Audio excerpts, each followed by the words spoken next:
நாம் தினமும் டீயிலும் காஃபியிலும் இனிப்புகளிலும் பயன்படுத்தும் இந்த சிறிய வெள்ளைச் சீனி உண்மையில் எப்படி தயாராகிறது தெரியுமா? ஒரு கரும்பு எப்படி ஆயிரக்கணக்கான சீனித் துகள்களாக மாறுகிறது? அந்த வெள்ளை நிறம் எப்படி வருகிறது? தொழிற்சாலைக்குள் என்ன நடக்கிறது? இந்த வீடியோவில் கரும்பு தோட்டத்திலிருந்து உங்கள் வீட்டின் சமையலறை வரை சீனியின் முழு தயாரிப்பு பயணத்தை எளிய தமிழில் பார்க்க போகிறோம். கடைசி வரை பாருங்கள். சில தகவல்கள் உங்களை ஆச்சரியப்படுத்தும். கரும்பு பொதுவாக 10 முதல் 14 மாதங்கள் வரை வளர்க்கப்படுகிறது. நல்ல இனிப்பு சத்து சேர்ந்த பிறகே அது அறுவடைக்கு தயாராகும்.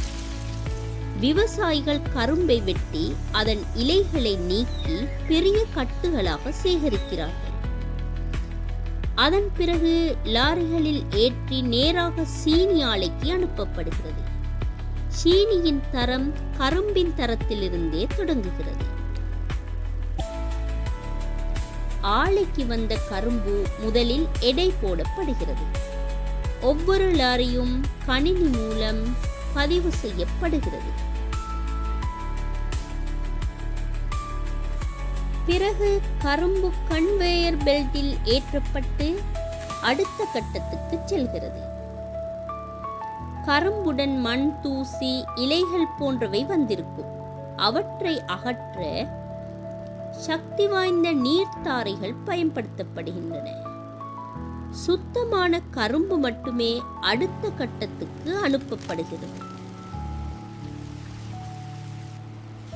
இப்போது பெரிய இரும்பு ரோலர்கள் கரும்பை பல முறை நசுக்குகின்றன.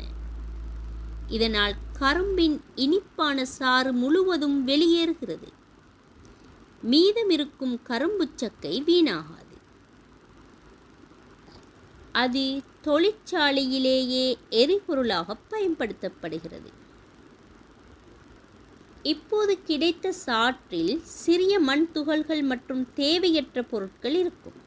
அவற்றை அகற்ற சாறு வடிகட்டப்பட்டு சுத்திகரிக்கப்படுகிறது.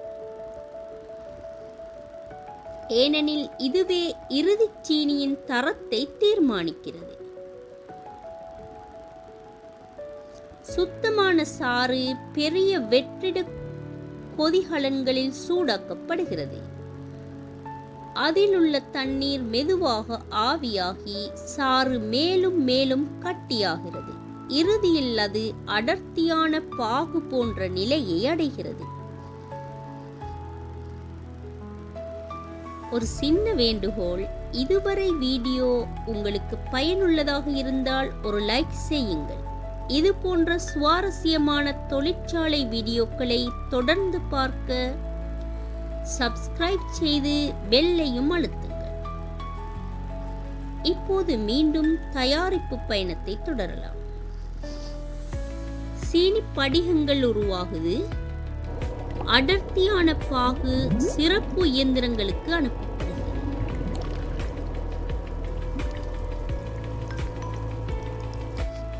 அங்கு வெப்பநிலை மற்றும் சுழற்சி மிக துல்லியமாக கட்டுப்படுத்தப்படுகிறது.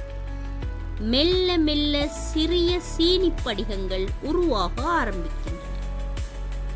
இந்த படிகங்கள் தான் பின்னர் நாம் பயன்படுத்தும் சீனியாக மாறுகின்றன. இப்போது படிகங்களும் பாகும் ஒன்றாக இருக்கும். அவற்றை பிரிக்க அதிவேகமாக சுழலும் இயந்திரங்கள் பயன்படுத்தப்படுகின்றன. சுழற்சியின் வேகத்தால் பாகு தனியாகவும் சீனி படிகங்கள் தனியாகவும் பிரிக்கப்படுகின்றன. பிரிக்கப்பட்ட சீனி படிகங்களில் இன்னும் ஈரப்பதம் இருக்கும் அல்லவா?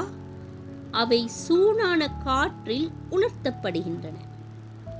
இதனால் நீண்ட நாட்கள் கெடாமல் பாதுகாக்க முடிகிறது.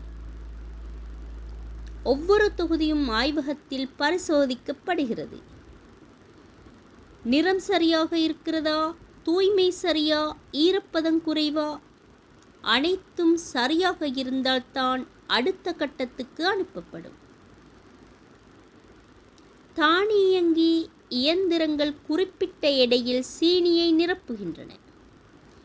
பைகள் இறுக்கமாக மூடப்பட்டு தேதி மற்றும் தொகுப்பு எண் அச்சிடப்படுகிறது. பிறகு பெட்டிகளில் அடுக்கி கிடங்குக்கு அனுப்பப்படுகிறது. கிடங்கிலிருந்து லாரிகள் மூலம் நாடு முழுவதும் கடைகளுக்கு அனுப்பப்படுகிறது. அங்கிருந்து நம் வீட்டை அடைகிறது. ஒரு கப் டீயில் சேர்க்கும் ஒரு ஸ்பூன் சீனிக்கு பின்னால் இவ்வளவு பெரிய தொழில்நுட்பமும் உழைப்பும் இருக்கிறது. ஒரு கரும்பின் ஒவ்வொரு பகுதியும் பயனுள்ளதாக பயன்படுத்தப்படுகிறது. சாறு சீனியாக மாறுகிறது. கரும்பு சக்கை மின்சாரம் தயாரிக்க பயன்படுத்தப்படுகிறது.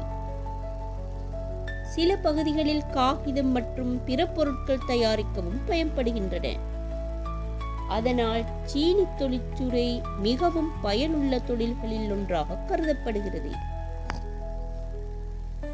இப்போது நீங்கள் பயன்படுத்தும் ஒவ்வொரு சீனி துகளின் பின்னாலும் எவ்வளவு பெரிய தயாரிப்பு பயணம் இருக்கிறது என்பது தெரிந்திருக்கும்.